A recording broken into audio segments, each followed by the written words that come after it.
Philadelphia Imana iratsinda.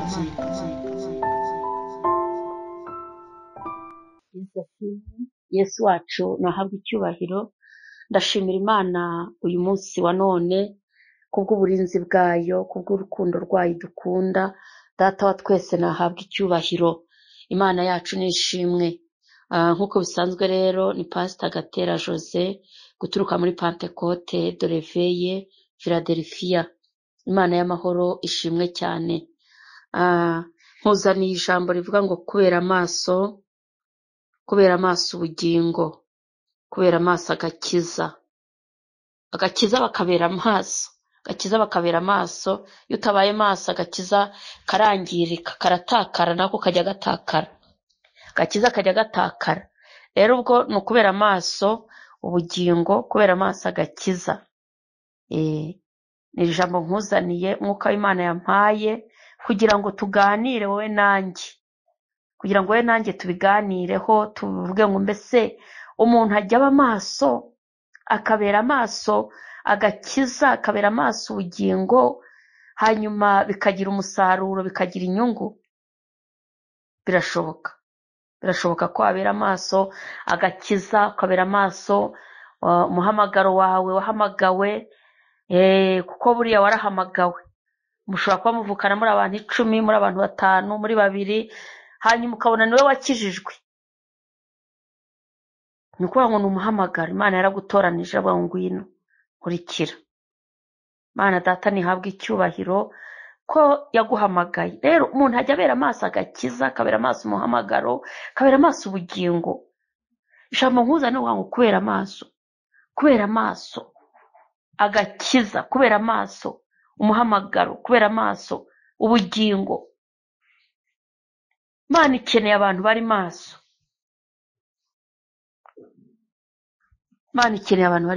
Tugiye gusoma ijambo ry'Imana riri muri Luka ni ibice byaho 12, ariko turahera ku murongo wa 35. Bibiliya iravuga ngo tube maso, dutegereje kugaruka k'umwami Yesu. Tube maso dutegereje kugaruka k'umwami Yesu, kubera ko Yesu azagaruka, azaza rwose nta kizamubuza. Yesu Kristo azagaruka, azaza abantu bari mu bukwe, azaza abantu bari gushyingirwa, abantu bari mu murenge bariho barahira imbere ya gitifu. Yesu azaza umuntu ari muri biro ari gutanga raporo. Yesu azaza umuntu yagiye kubyara ari kubise. Yesu ntabwo azaza nk'umujura. Urabizi ukuntu umujura aza, ntabwo uteguza, ujya kumva arakomanza, kumva inzu yayikumeneyeho, kumva urugi yaruciye. Mbese umujura ntateguza ngo avuge ngo nzaza ejo kuwa mbere, nzaza ejo kwa kabiri, nzaza ku cyumweru. Rero Yesu nawe azaza nk'umujura, Tube maso dutegereje kugaruka k'umwami Yesu. Bene data bakristo bakundwa, Imana ituhe kuba maso, dutegereze kugaruka k'umwami Yesu. Yesu azagaruka, bamwizeye bazamubona. Abamwizeye, abamwiringiye, abakijijwe bazumva impanda, bazazamuka. Bizaba ari amarira ku bari bataramwizeye. Umurongo wa 35 avuga ngo muhore mukenyeye kandi amatabaza yanyu yake. Mumere nk'abantu bategereje shebuja aho agarukira ava mu bukwe. Mumere nk'abantu bategereje shebuja aho agarukira ava mu bukwe, kugira ngo ubwo azaza nakomanga bamukingurire vuba. Urumva, tumere nk'abantu bategereje shebuja. Iyo shebuja adahari akakubwira ati ndasohotse, ntabwo urangara, uhora uri maso kugira ngo nagaruka umukingurire. Shebuja akubwira ati ndagiye kingaha, uba witeguye no kuza gukingura. kingaha ndasohotse, egeranya bino bintu ndagiye. Ubu uri maso, kuko nta nubwo aba afite ubwisobanuro bwo kuvuga ngo ndagaruka saa 8, ngo ndagaruka saa 4, ngo aguhe igihe. Oya, aho ngo ndasohotse kinga. Uhora witeguye ngo nagaruka ngomba gukingura, ntakomange, nta hantu wajya, nturangara. Niyo uri mu bintu byose ukora uba uri maso. Rero Bibiliya tubwiye ngo tumere nk'abantu bategereje shebuja ugiye mu bukwe igihe ari bugarukire. Uvuga ngo uriya shobuja iyo yasohotse uba ugomba kuba maso kugira ngo nagaruka umwumve. Bibiliya tubwire ngo tumere nk'uwo muntu utegereje shebuja, gutegereza Imana, gutegereza Kristo, kubera amaso agakiza. Uhora uri maso, nturangara, ntujya mu byaha, ntiwijandika. Nicyo Bibiliya tubwira, si ugukanura ngo tureke kuryama, ahubwo ni ukuryama twiyejeje, ni ugusohoka tujya mu kazi twasenze, ni ugusengera abantu duhura nabo, ni ugusengera abantu turi buvugane, ni ugusengera abantu turi buhure nabo, tukabera amaso agakiza. Buri kimwe cyose tukagisengera, tugasengera akazi turi bukore, tugasengera abo turi buvugane nabo, bityo tukabasha kuba maso. Ngo muhore mukenyeye kandi amatabaza yanyu yake, mumere nk'abantu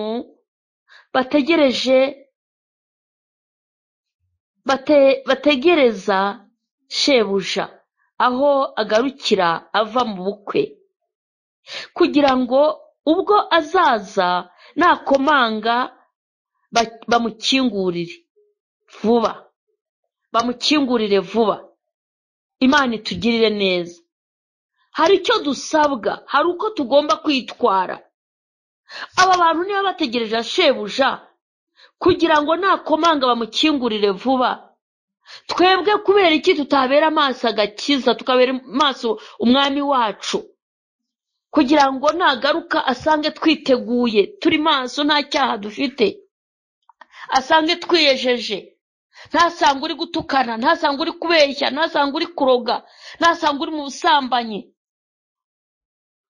Mureke tube maso rero. Umurongo wa 37 haravuga ngo hahirwa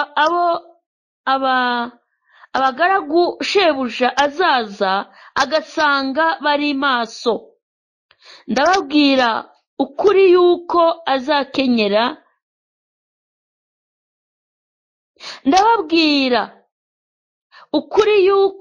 azakenyera akabicaza akabahereza.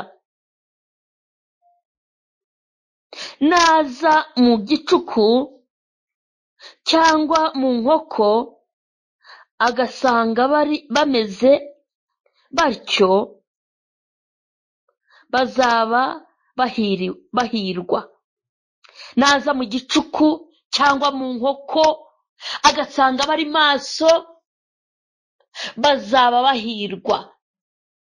Dukeneye amahirwe ava kuri Yesu, dukeneye amahirwe Kristo atanga, dukeneye amahirwe ava mu maboko y'Imana, dukeneye amahirwe kandi nawe urayakeneye. Hari ibintu abantu bita amahirwe kandi nyamara atari byo, ari ibigeragezo, ibintu wabonye wese korotse, ibintu wabonye ubeshye, ibintu wabonye uciye mu nzira utahagarara imbere y'abantu ngo ushime. Ntabwo ibyo ari amahirwe. Amahirwe atangwa n'Imana. Yesu Kristo w'i Nazareti ajya yatanga ku bantu babaye maso. Imana rero irahari, Imana ni yera. Mureke tube maso. Naza mu gicuku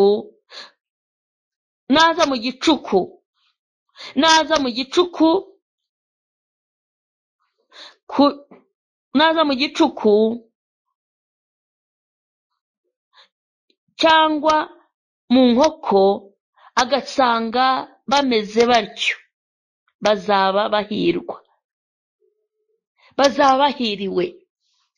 Uko azaza kose akaza mu gicuku, urumva ntabwo ashobora kuza mu gicuku cyangwa mu nkoko bucya, inkoko zijya ziza bucya, ngo arabwiza ukuri ngo bazaba bahiriwe. Mwene data mu Kristo mukundwa, urumva shebuja ntazaguteguza ngo akubwire ngo bwo ngiye mu bukwe ngo ndaburangiza saa 8. Oya, shobora kujya mu bukwe baragize bakinegura, we nta kibazo afite kuko arabizi ko umugaragu we ari bukingura isaha n'isaha, aramuhamagara aramutelefona mubwira ati kingura, cyangwa arasona kuri gate yumve shebuja ari maso aramutegereje. Ariko uwo mugaragu ngo azaba ahiriwe shebuja ntaza mu gicuku cyangwa mu nkoko ngo agasanga ari maso. Umugaragu azabona ibihembo, umugaragu ntazirukanwa, umugaragu azaba ku mutima wa shebuja kubera ko ni umugaragu mwiza uri maso. Uyu mugaragu nta kibazo afitanye na shebuja igihe cyose aje mu nkoko cyangwa akaza mu gicuku agasanga ari maso, ngo ni umunyamahirwe. Mane tugirire neza.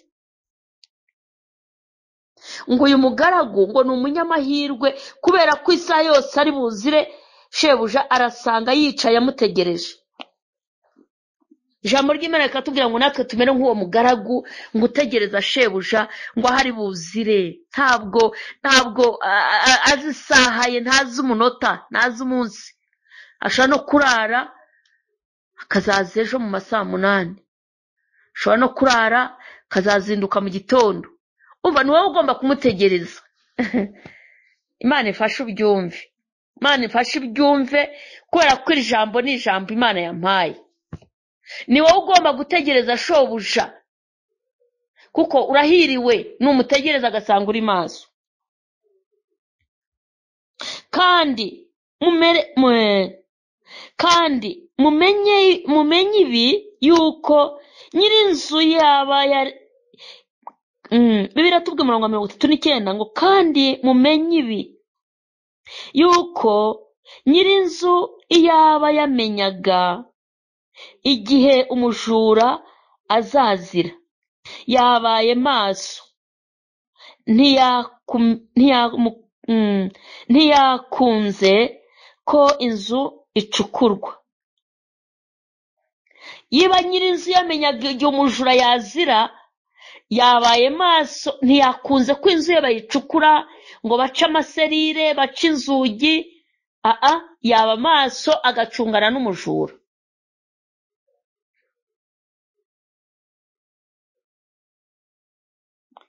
Imana itugirire neza,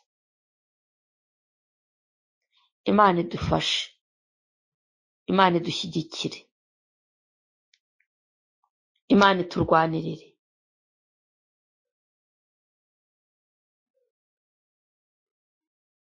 Imana iturwanirire.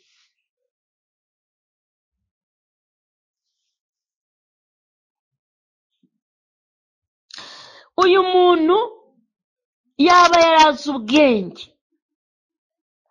uyu muntu yiba yari maso ntiyakundira umujura ko amucukurira inzu. Bibiliya iravuga ku murongo wa 40 ngo namwe muhore mwiteguye kuko umwana w'umuntu azaza mu gihe mudatekereza. Namwe muhore mwiteguye kuko ntago muzi igihe umwana w'umuntu azagarukira. Bibiliya itubwira muri Matayo ibice 25 havugwa ku bakobwa b'abanyabwenge. Abakobwa b'abanyabwenge Bibiliya irabavugaho ikavuga ukuntu ngo bari abakobwa 10 ngo bajya gutegereza umukwe, ngo baragenda ngo umukwe aratinda, kandi disi bari bahagurutse bose bajya kumutegereza, ngo bahagurukana amatabaza yabo ngo baravuga ngo reka tujye gusanganira umukwe. Baragenda bajya kumusanganira, barategereza barabura. nkuko nawe hari abakubwira bati reka ba winezeza, haracyari igihe, ba winezeza, uzihana ejo, uzihana ejo, uzihane ndetse ufate n'amasengesho ubisengere. ejo urakora icyaha nkana ukavuga ngo uzihana ejo, uzi ko icyaha gikozwe nkana wakihanira he? icyaha wakoze wagambiriye, uburangare wizaniye wabwihana ute? ndakwinginze, ndabigusabye rwose, wihangane wumvire ijambo Imana, wumve icyo Imana igushakaho. Umurongo wa 40 haravuze ngo namwe muhore mwiteguye, kuko umwana w'umuntu azaza mu gihe mudatekereza. Umwana w'umuntu azaza mu gihe mudatekereza.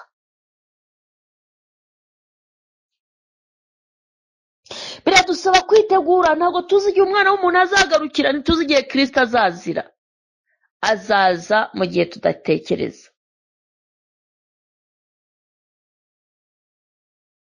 Imana itugirire neza. Nari mvuze ngo Imana itugirire neza.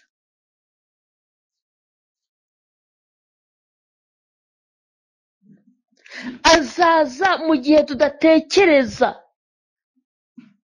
Biradusaba guhora twiteguye, biradusaba guhora turi maso.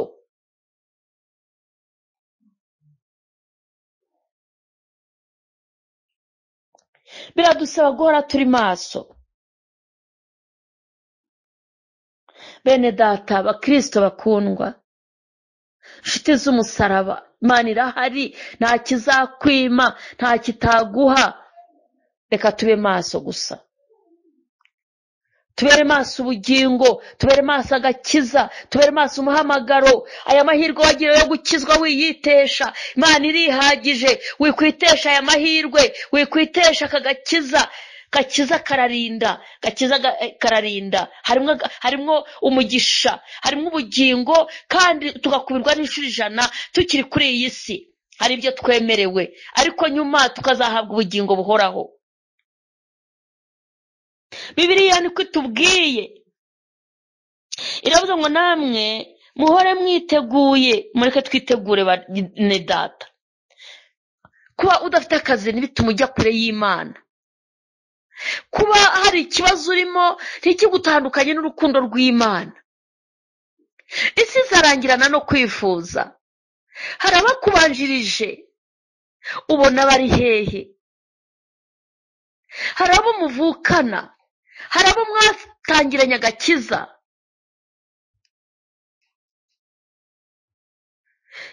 Isi ntigukerereze, Imana ifite byose. Yesu baramubajije ngo mwigisha, niki uzaduha ko twagukurikiye, ko ari byo twasize? Arababwira ngo ni ukuri mbabwije ukuri, abagize ibyo bareka ku bwanjye, abagize ibyo bareka, bakareka ubusambanyi, bakareka ubujura, bakareka kuroga, bakareka gusebanya, bakareka ishyari, bakareka kubeshya, ngo bazagororerwa inshuro 100, bazakubirwa. Bari hano ku isi, hari ibintu muzakubirwa, hari ibyo muzabona, ngo kandi nyuma muhabwe n'ubugingo. Abantu bagize icyo bareka ku bwa Kristo, ku bw'umwami wacu, bazakubirwa inshuro 100. Bari hano ku isi, kandi nyuma ngo bahabwe ubugingo buhoraho. Rero wigira ubwoba, witinya mu Kristo mwene data, ahubwo natwe duhore turi maso twiteguye. Nari nashatse kubabwira ku nkuru z'abakobwa ngo 10 bagiye gusanganira umukwe, ngo 5 ngo bari abanyabwenge. Imana iduhe kugira ubwenge. Mu by'uru rugendo bidusaba ubwenge. Umuntu ashobora kuza nk'iyagatera y'inkonkobotsi akavuga ati ariko ibyo ibyo urimo ni ibiki?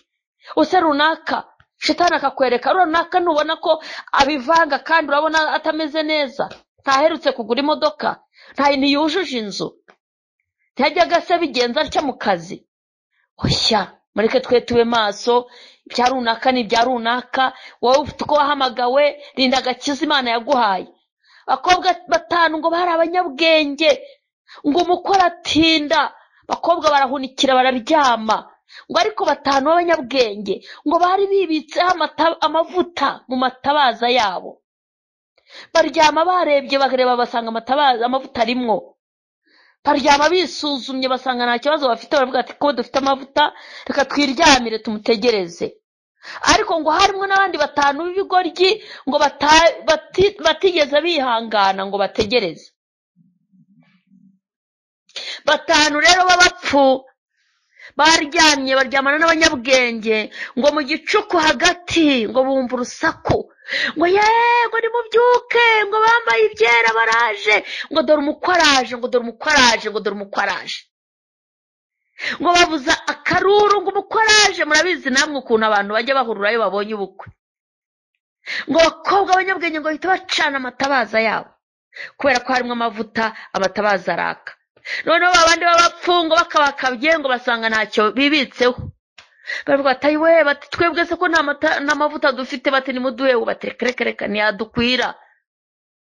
Gakiza ni ikinege, ntabwo wakirizwa so, ntiwakirizwa umugabo wawe, ntiwakirizwa umugore, ntiwakirizwa abana. Oya, nakawe gakiza nakawe, we kizwa. Hanyuma badakirijwe ahubwo basengera, ariko ntiwavuga ngo ndakijijwe ngo umuryango wose ngo uzatungwa n'aka gakiza afite. Nibadakizwa bazarimbuka. Ngo abo ngo yango ntiyadukwira, ngo nimujye kwigurira yanyu, ngo nimujye mu bahanjuzi. Ngo barasohoka bajya mu bahanjuzi, ngo bagarutse basanga umukwe yahageze yinjiye, ngo urugi yarukinze. Ngo barakomanga, baravuga ngo nyakubahwa dukingurire. Baravuga ngo nukuri ntabwo mbazi, abonzi naba turi kumwe. Se byaba bibabaje. Wicaranya agakiza cyangwa uri kuvuga ngo ibihe biragoye. Muririmbye yabo ngo Mana uko wafashaga basogokuruza, ngo natwe kuzadufasha mu minsi iri imbere, mu myaka iri imbere. None se wagira ngo ibibazo ntibyahozeho? Kuva kera hariho ibibazo, kuva kera hahoze indwara, hahoze za kanseri, hahoze ibyorezo, hahoze za mugiga. Ariko abantu b'Imana kabana nabo, kabarinda, kabanyuzamo. Ibintu rero bikurangaje ntago mbizi, ariko wakabaye uba maso, ukabera amaso agakiza Imana yaguhaye. Wakabaye uba maso, ukabera amaso agakiza umuhamagaro wahamagawe, ukaguma uko uhamagawe ugakorera Imana wishimye unezerewe, wumva unezejwe n'agakiza Imana yaguhaye. Shetani aragusura ngo reba imyaka ibaye myinshi, ngo se umugabo azavaye. Urashaka umugabo wishakiye utavuye mu maboko y'Imana? Wabaye maso ugakizwa ko Imana ifite abagabo, ko Imana ifite abana, ibyo byose ikeneye, ko ifite amafaranga, Imana ifite amazu, bya bindi byose dukenera Imana irabitunze. Icyo dushakaho ni agakiza gusa, tukabera amaso agakiza, nitwiyanduze, twagira ubuntu. Nta duka batangamwe amafaranga ngo baguha agakiza. Gakiza ni ubuntu. Ubwo buntu wagiriwe rero wibupfusha ubusa, ngo ukererezwe n'umwana w'umuntu uva mu mwuka, ibyo bikaba birarangiye. Uriya mwuka Imana yamutije, Imana iramutse wishubije byaba birangiye, ntiwanamwegera. Wa mwuka Imana yamuhaye umuvuyemo, ntiwamwegera, wamugendera kure. Watinya inzu yaryamamo atagifite umwuka Imana yamuhaye, ntiwayijyamwo. Warinda guhamagara abantu ngo nimuze mufashe umwuka wagiye wamushizemo. Rero arakurangaza, akakujyana kure, akagucumuza. Nukubera iki? Mureke tugire ubwenge. Mwana w'umuntu, Imana yakuramo umwuka, ntutinyuke kwegera ahari, ntutinyuke kumwegera uri wenyine. Mwaraganiraga, yarakujyanaga mu byaha. Mureke tugire ubwenge. Bibiliya iravuga ngo nimubura ubwenge nzabareka. Dushaka Imana, tuyigire inshuti, tuyegere, tuyikunde, nibucya mu gitondo tuyibaze ngo dukore iki Imana, tuyishimire ko yatandukanije umucyo n'umwijima. Imana niyo yonyine izi inkingi zifashe ikirere. Imana niyo yonyine izi igihe uzavira kuri iyi si. niyo uzi iherezo ryawe. ntawe dogiteri yakuvura yaguha umuti, ariko Imana itabishatse umuti ntiwagukiza. dogiteri yakuvura, ntabwo yakubwira igihe uzavira ku isi. ibyo byose biba biri mu maboko y'Imana. iyi yaduhamagaye, yaturokoye urupfu rubi. rero twirangara, tube maso, dutegereze kugaruka k'umwami Yesu, kuko Bibiliya yatubwiye ngo yiba nyir'inzu yamenyaga igihe umujura agarukira, ngo ntiyamwemerera ko mucukurira inzu. none wowe wirangazwa n'ubushomeri, wirangazwa n'uko ubuze urubyaro, wirangazwa n'uko utarashaka, wirangazwa n'uburwayi. Imana yirambuye ikiganza, ihaza kwifuza kwa buri wese. iyo ndwara Imana iyikozeho, ndakubwiza ukuri, wakwivuriza mu bihugu byose ukeneye, ariko ntiwakira Imana itabishatse. wazunguruka isi wivuza, wajya mu ndege nk'ujya mu modoka, uyivamo ujya mu yindi, ariko Imana itabishatse nta herezo ryiza wabigiramo. iyi Mana niyo kwizerwa. iyi Mana ni umugabo w'umunyakuri, irashoboye. yigeze ibwira Mose ngo nugera imbere ya Farawo uzamubwira ngo nindiho untumye, nindiho uvuze, ndiho niwe untumye, ngo rekura abantu banjye bajye kunkorera. Imana yaduhamagariye kuyikorera. wa mukobwa, wa mubyeyi we, Imana yaduhamagariye kuyikorera. wikerensa ubuntu Imana yakugiriye, wirangazwa n'ibitafite inyungu. inyungu ya mbere ni ugukizwa, inyungu ya mbere ni ukubaha Imana, inyungu ya mbere ni ukubibamo neza. ibindi ni inyongera. umugabo Imana yaguha ni inyongera, abana Imana yaguha ni inyongera, akazi Imana yaguha ni inyongera. Imana irakiza, Imana irashoboye, Imana irihagije. Imana ni data wa twese, ni umwungeri mwiza ujya uragira ntazimize. rero ndabingingira Imana data kugira ngo abane namwe, abiyereke, mwirangara, bakundwa. Imana irahari, Imana irashoboye.